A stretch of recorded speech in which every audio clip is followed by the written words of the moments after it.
What's up, ladies and gents? Parv here with a brand spanking new League of Legends top 5 place, and this is already going to be week 60. Can you believe it? 60 episodes under our belt already, and it's all thanks to the support of our fans. Make sure to drop us a comment or hit the thumbs up button to show your support and to let us know what you think. At number 5, we jump into the heart of the battle with Luke2341 on Gragas, who gets jumped by GP and manages to sneak off his barrel right before getting stunned, then activating it for the kill as well as level 6. We now slow it down as he puts a point in his ultimate as he runs towards the tower and then turns around with the explosive cast and body slam, picking up the double kill. Watch very carefully as the last tick of Ignite goes off and he heals with his passive, keeping him alive to walk away with a 2-0 exchange with double buff.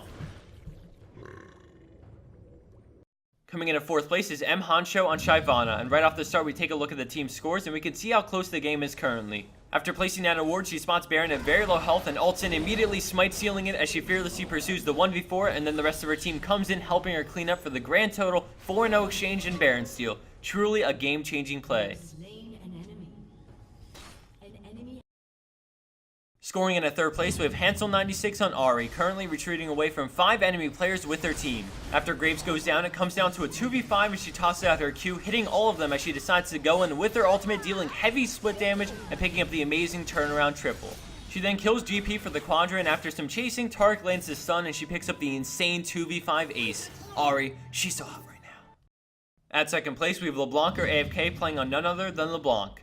This clip has a lot going on in it, so I'll break it down and walk you through it. As you just saw, she gets hit by Kog'Maw's ultimate, popping her clone, and then she decides to head back to the tower and recall. Shift your attention to her clone as she runs around near the tower, making it look like if she's playing, which baits Cassiopeia's ult and the fight begins. Immediately, Janet ults trying to separate the enemy team, and at first it looks like the enemy team is winning, but then the tides start to change as Warwick goes in after Nunu's ult and gets on Kog'Maw. LeBlanc, being risky, goes back in, dealing huge damage to Shen as she W's back and then uses her E on Nunu as the shield from Janet saves her from Nocturne, and despite Nunu's flash, she grabs the kill. The enemy team goes on to clean things up with an ace as she recalls back to base. What I really liked about this was the liveliness she gave to her clone to simulate an actual player, which led to a teamfight advantage and finally the ace. She also knew her limits very well and managed to contribute to the fight even though she basically had no health. Very well played.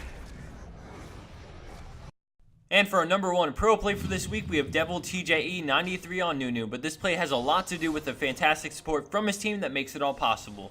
So right now we see the team fight erupt as Malphite leads in from the enemy team. Nunu positions himself and starts his ult as Nocturne dives in, and we see Sona crescendo 3 players followed by Triss knocking 2 back just in time for the one-shot pentakill absolute 0.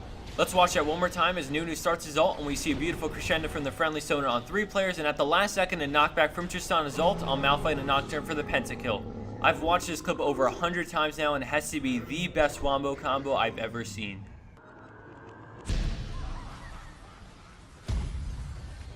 And the winner for this week's Player's Choice is Lewin on Nunu, with Nunu ults where Nunu pleases. As this clip plays, I just want to thank everyone for their constant support and for making us the #1 source for awesome League of Legends top 5 plays. We appreciate everything you do for us to show your support, like those who constantly favorite and like our videos because they help us expand and be successful, and also to those who simply show up every single week just to watch and maybe post a ninja comment.